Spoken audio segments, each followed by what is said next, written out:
They say, they play.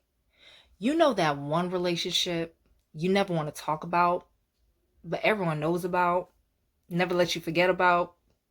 That one night stand settled itself in your memory banks, cashing all checks, but I hope it don't bounce. Worst part is labeled as home. The one that is forever placed on your back in the shape of a target on top of your beautifully melanated complexion that never seems to fade away. No matter how many times they try to whitewash your blackness, then claim your insanity for wanting to be liberated from the oppressive system they continue to thrive off of.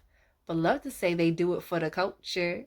My blackness was never up for debate. I don't know who gave you that liberty to freely express the content of my character, as if you knew what it meant to walk 2,640 yards in my shoes while being seen as your man's fetish and your girl's guilty pleasure.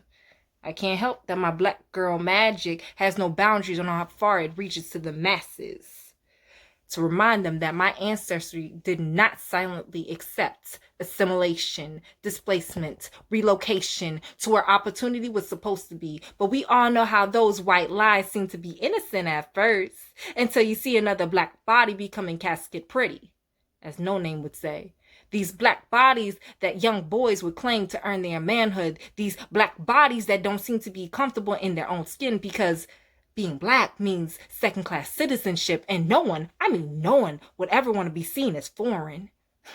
These black bodies have forgotten their roots, relaxing and permanently damaging themselves internally and externally to sell themselves, not knowing how to really sell themselves unless they achieve the beauty standards of something unattainable, create a complex towards anyone who is highly melanated, and have no issue with saying, "You're pretty for a..."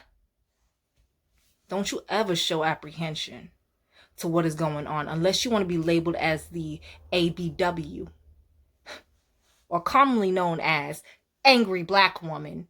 As a collective, we are supposed to show strength, resilience, and tenacity through the bullshit. Once that mask comes off, James Baldwin could not pen the revolution that has been boiling in my system. The mention of my city, Columbia, makes others look at me like she's one of those uppity types. The one that look at those from the hood as if she's too good. Nah. I live in a cosmopolitan canopy, meaning we play pretend. I mean, be cordial in public settings, because racism doesn't exist around here, since we live in a post-racial society. Just because we as a people cannot escape the fate of being stigmatized with the universal ghetto, just because the grass is greener over here don't mean the city is all clean of its corruption to keep it greener around here.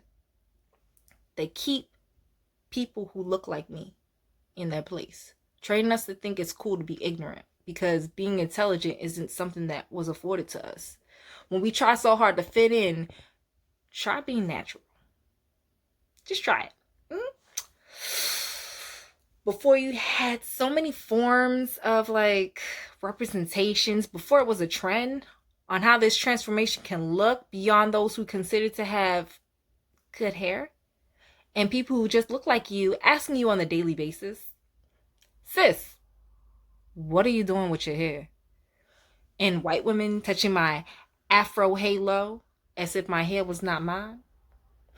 Same people, years later, want to tell me they've been on the same frequency. I'm sorry, where was you? In the back past the closed doors? Into the auditorium? Nah, you was in the parking lot, quietly gossiping. I'm rooting for you. Same people that was telling me not to go to an HBCU because there was going to be too many of us in one space, and that they felt more safer in a wider space. To each their own, of course. I just love how people can forget their own crash course.